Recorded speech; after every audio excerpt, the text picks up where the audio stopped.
जय हिंद दोस्तों, current affairs today's में आपका स्वागत है। और दोस्तों आज तो है 17 अगस्त, लेकिन वीडियो है 16 अगस्त का। और इसका अगर आप पीडीएफ डाउनलोड करना चाहते हैं तो हमारे टेलीग्राम चैनल से डाउनलोड कर सकते हैं। टेलीग्राम एप्लीकेशन में सर्च कीजिए CA टुडेज और चैनल को ज्वाइन कीजिए। वहाँ पे आपको सारे दिन का पीडीएफ मिल जाएगा, हिंदी और इंग्लिश दोनों लैंग्वेज में। साथ ही आप मंथली पीडीएफ भी डाउनलोड कर सकते हैं। और इस वीडियो के लास्ट में मैंने रिवीजन का 2 प्रश्न रखा है, जिसका आंसर आप लोगों को कॉमेंट बॉक्स में देना है। तो वीडियो अंत तक जरूर देखिए। तो चलिए शुरू करते हैं। तो दोस्तों आज का पहला प्रश्न है, कोवैक्स कॉस्ट शेयर विकल्प के माध्यम से कौन सा देश विश्व बैंक द्वारा वित्त पोषित कोरोना वायरस मॉडर्ना वैक्सीन की लगभग 4 मिलियन खुराक प्राप्त करने को तैयार है? तो सही उत्तर इसका नेपाल हो गया, डी ऑप्शन सही हो गया। नेपाल ने ग्लोबल अलायंस वैक्सीन एंड इम्यूनाइजेशंस, जिसको शॉर्ट में GAVI कहा जाता है, के साथ मॉडर्ना वैक्सीन की 4 मिलियन खुराक की खरीद के लिए एक समझौता पूरा किया है। दोस्तों नाम आया नेपाल का, तो चलिए इसके बारे में जानते हैं। नेपाल एक एशियन देश है, ठीक है। और इसका वर्ल्ड मैप में पहले इसका हम लोकेशन देखते हैं। तो दोस्तों वर्ल्ड मैप में अगर नेपाल का लोकेशन देखिएगा तो यहाँ पे आएगा नेपाल, ठीक है। चलिए इसको जूम करके देखते हैं। तो दोस्तों आप लोग देख सकते हैं, ये है भारत, और भारत और चाइना के बीच में एक छोटा सा देश है नेपाल, ठीक है, जिसका सीमा एक तरफ चाइना से और दूसरी तरफ भारत से सटा हुआ है। इसके अलावा सिक्किम से सटा हुआ है नेपाल का सीमा। और देख सकते हैं ये नेपाल का फ्लैग है। नेपाल की राजधानी काठमांडू है, मुद्रा इसका रुपया हो गया। और प्रधानमंत्री अभी नए नए बने हैं, शेर बहादुर देउबा, ठीक है। और राष्ट्रपति है विद्या देवी भंडारी। भारत के 5 राज्यों की सीमा नेपाल से सटी हुई है, उत्तराखंड, उत्तर प्रदेश, बिहार, पश्चिम बंगाल और सिक्किम।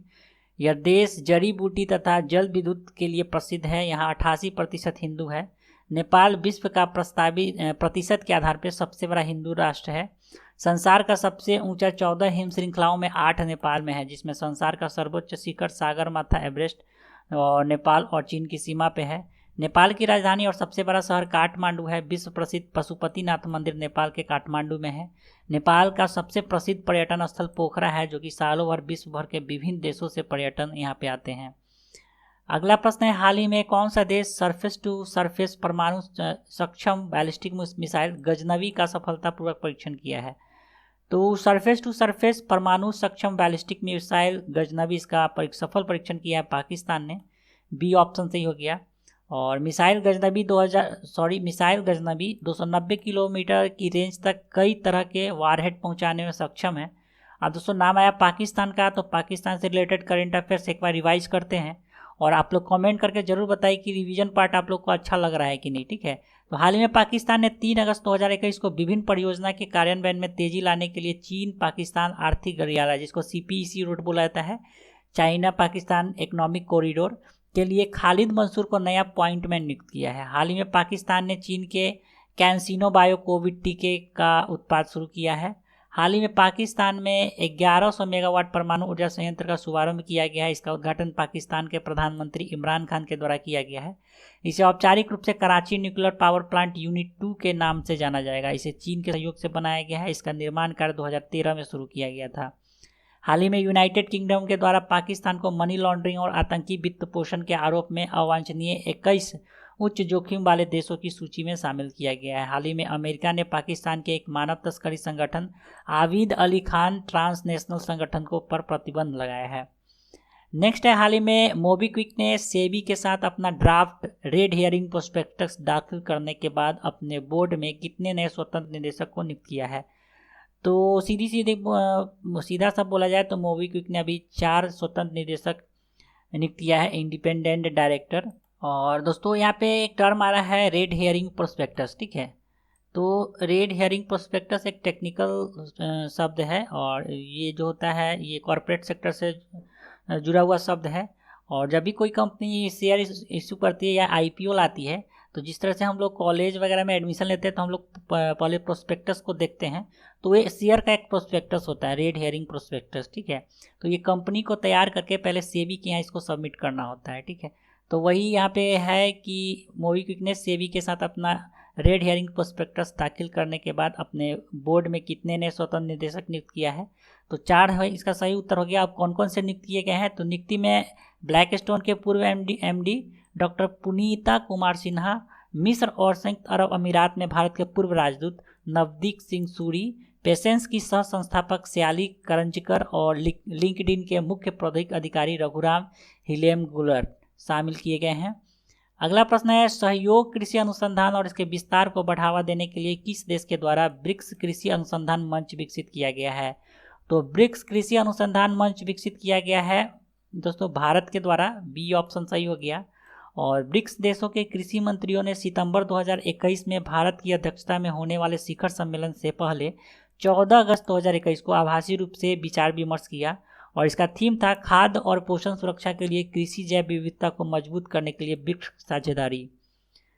अगला प्रश्न है, हाल ही में केंद्रीय रिजर्व पुलिस बल ने 3 कोबरा कमांडो को किस राज्य में बहादुरी दिखाने और 4 नक्सली को मारने के लिए शौर्य चक्र से सम्मानित किया है? तो यह घटना छत्तीसगढ़ का था, ठीक है, सी ऑप्शन सही हो गया। उन्हें छत्तीसगढ़ के सुकमा जिले में बहादुरी दिखाने और 4 नक्सलियों को मारने के लिए सम्मानित किया गया है। शौर्य चक्र शांति काल में दिया जाने वाला तीसरा सबसे बड़ा सैन्य वीरता पदक है। वे 3 कमांडो हैं, deputy commandant Jitesh Kumar, sub inspector Manjinder Singh और कांस्टेबल सुनील चौधरी। नेक्स्ट है, हाल ही में काराधान कानून संशोधन अधिनियम 2021 को 13 अगस्त को राष्ट्रपति की सहमति प्राप्त हुई है। यह विधेयक किस कानून को संशोधित करता है? तो हाल ही में काराधान कानून संशोधन अधिनियम 2021 जिसको मंजूरी दिया गया है, यह 2 कानून को संशोधित करता है, वित्त अधिनियम 2012 और आयकर अधिनियम 1961 को। तो सी ऑप्शन सही हो गया, उपयुक्त दोनों। अगला प्रश्न है, हाल ही में कौन सा बैंक पैरालंपिक खेलों के बैंकिंग भागीदारी में से एक के रूप में पैरालंपिक समिति के साथ समझौता किया है? तो इंडियन बैंक ने, ए ऑप्शन सही हो गया। पैरालंपिक 24 अगस्त 2021 से टोक्यो में शुरू होने वाला है। नेक्स्ट है, हाल ही में किसके द्वारा कथा क्रांति वीरों की और विजय और वीरता के स्मारक नामक 2 प्रदर्शनी का उद्घाटन किया गया है? तो जी किशन रेड्डी के द्वारा, सी ऑप्शन इसका सही हो गया। नेक्स्ट है, हाल ही में किसके द्वारा बेंगलुरु में 14 अगस्त 2021 को संवाद कार्यक्रम के दूसरे संस्करण का शुभारंभ किया गया है? तो स्मृति जुमिन ईरानी के द्वारा, डी ऑप्शन सही हो गया। अब ये संवाद टर्म आया, इसका फुल फॉर्म होता है support advocacy and mental health interventions for children in vulnerable circumstances and distress. यह एक राष्ट्रीय पहल और एकीकृत संसाधन है जो बाल संरक्षण, मानसिक स्वास्थ्य और मनोसामाजिक देखभाल के लिए काम करता है। नेक्स्ट है, हाल ही में किस राज्य सरकार ने 2 जल विद्युत परियोजना के विकास के लिए नेपको के साथ समझौता किया है? ठीक है, तो यह अरुणाचल प्रदेश ने किया है, ए ऑप्शन इसका सही हो गया। North eastern electric power corporation, जिसको शॉर्ट में NEEPCO के बोला जाता है, के साथ तवांग में 90 मेगावाट की परियोजना और पश्चिम कामेंग में 120 मेगावाट के एक अन्य संयंत्र स्थापित करने के लिए समझौता किया गया है। दोस्तों नाम आ गया अरुणाचल प्रदेश का, तो अरुणाचल प्रदेश से जुड़े करंट अफेयर्स एक बार देख लेते हैं। तो हाल ही में अरुणाचल प्रदेश की शेरगांव जैव विविधता प्रबंधन समिति को भारत में सर्वश्रेष्ठ समिति के रूप में सम्मानित किया गया है। हाल ही में अरुणाचल प्रदेश की तासी यांगजोम इस सीजन में माउंट एवरेस्ट पर चढ़ने वाली प्रथम भारतीय महिला बनी है। हाल ही में अरुणाचल प्रदेश सरकार द्वारा देखो अपना प्रदेश अभियान शुरू किया गया है। अरुणाचल प्रदेश के मुख्यमंत्री पेमा खांडू ने 11 मार्च 2021 को ईटानगर में 5 mobile digital movie theatre van को हरी झंडी दिखाई। देश के 3 संस्थानों के वैज्ञानिकों के एक समूह ने अरुणाचल प्रदेश के तवांग जिले में अल्पाइन पौधे की नई प्रजाति की खोज की है। यह नई प्रजाति हिमालयाई सूरजमुखी परिवार से संबंधित है। इसका नाम क्रेमनथोडियम इंडिकम दिया गया है। हाल ही में माता प्रसाद का निधन हो गया, वो अरुणाचल प्रदेश के पूर्व राज्यपाल थे। अगला प्रश्न है दोस्तों, हाल ही में राष्ट्रपति रामनाथ कोविंद ने कितने वीरता पुरस्कार की मंजूरी दी है? तो 144, ए ऑप्शन सही हो गया। राष्ट्रपति रामनाथ कोविंद ने सशस्त्र बलों, पुलिस और अर्धसैनिक बलों के जवानों को 144 वीरता पुरस्कार देने की मंजूरी दी है। इसमें 1 अशोक चक्र, 1 कीर्ति चक्र, 15 शौर्य चक्र, 4 बारटू सेना पदक वीरता, 116 सेना पदक वीरता, 5 नौ सेना पदक वीरता और 2 वायु सेना पदक वीरता शामिल है। बाबूराम को मरणोपरांत अशोक चक्र से सम्मानित किया गया है। अगला प्रश्न है, केंद्रीय आवास और शहरी मामलों के मंत्रालय ने शहरी स्वयं सहायता समूह द्वारा बनाए गए उत्पादों को बढ़ावा देने के लिए कौन सा एक सिंगल ब्रांड लॉन्च किया है? तो ब्रांड का नाम है सोन चिरैया। ठीक है, बी ऑप्शन सही हो गया। अगला प्रश्न है, हाल ही में किस केंद्र शासित प्रदेश ने 15,000 छात्रों को पका हुआ भोजन उपलब्ध कराने के लिए अक्षय पात्रा फाउंडेशन के साथ समझौता ज्ञापन पर हस्ताक्षर किया है? जम्मू कश्मीर इसका सही उत्तर हो गया। और हाल ही में बिहार में भी अक्षय पात्रा के द्वारा पटना में ठीक है। पटना में सरकारी स्कूल में भोजन उपलब्ध कराने के लिए शुरुआत की गई है अक्षय पात्रा फाउंडेशन के द्वारा। और जम्मू कश्मीर का बात किया जाए तो प्रारंभिक चरण में 2 जिले जम्मू और सांबा को कवर किया जाएगा। अक्षय पात्रा फाउंडेशन एक गैर लाभकारी संगठन है जिसका मुख्यालय बेंगलुरु में है। अगला प्रश्न है, हाल ही में किस मंत्रालय के द्वारा तपस पोर्टल लॉन्च किया गया है? तो सामाजिक न्याय मंत्रालय के द्वारा, डी ऑप्शन सही हो गया। केंद्रीय मंत्री वीरेंद्र कुमार ने एक online portal TAPAS training for augmenting productivity and services launch किया है। इसका उद्देश्य फिजिकल क्लासरूम की तरह विषय विशेषज्ञों द्वारा व्याख्यान और अन्य अध्ययन सामग्री तक पहुंच प्रदान करना है। नेक्स्ट है दोस्तों, हाल ही में किसके द्वारा हेल्थ क्वेस्ट अध्ययन का उद्घाटन किया गया है? तो के सिवन किए हैं इसका उद्घाटन हेल्थ क्वेस्ट अध्ययन का, बी ऑप्शन सही हो गया। इसरो के अध्यक्ष डॉक्टर के सिवन ने औपचारिक रूप से हेल्थ क्वेस्ट, जिसका फुल फॉर्म है health quality upgradation enabled bye space technology of ISRO, का उद्घाटन किया है।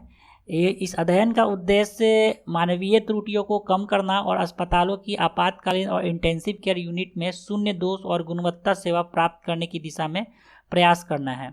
तो ये था इसका करेंट अफेयर्स। चलते हैं रिवीजन की तरफ। तो रिवीजन का पहला प्रश्न, हाल ही में भारत और किस देश के बीच पहला नौसैनिक अभ्यास अल मुहद अल हिंद 2021 शुरू किया गया है? तो यह सऊदी अरब के साथ शुरू किया गया है, बी ऑप्शन सही हो गया। दूसरा प्रश्न है, हाल ही में किस व्यक्ति को कैबिनेट सचिवालय के सचिव सुरक्षा नियुक्त किया गया है? तो सुधीर कुमार सक्सेना को, ए ऑप्शन सही हो गया। तो कल के प्रश्न का सही उत्तर हो गया बी और ए। आज का रिवीजन का प्रश्न है, हाल ही में किस कंपनी के सीईओ विनीत के दसारी ने इस्तीफा दिया है? और आज का दूसरा प्रश्न है, हाल ही में किस व्यक्ति ने 4 दशक से अधिकतर समय के बाद गोदरेज इंडस्ट्री लिमिटेड के अध्यक्ष के पद से इस्तीफा दिया है? तो इस दोनों प्रश्न का उत्तर आप लोगों को कमेंट बॉक्स में देना है। तो चलिए दोस्तों, आज के लिए इतना ही। आशा करता हूँ आपको ये वीडियो पसंद आया होगा। तो वीडियो अगर पसंद आ रहा है तो वीडियो को लाइक कर दीजिए तथा अपने दोस्तों में ज़रूर शेयर करें। साथ ही अगर चैनल पर नए हैं तो चैनल को सब्सक्राइब कर दीजिए और बेल आइकन को दबा दीजिए, जिससे आपको सारे वीडियो का नोटिफिकेशन मिलता रहे। तो मिलते हैं जल्दी फिर एक नए एपिसोड के साथ। तब तक के लिए जय हिंद।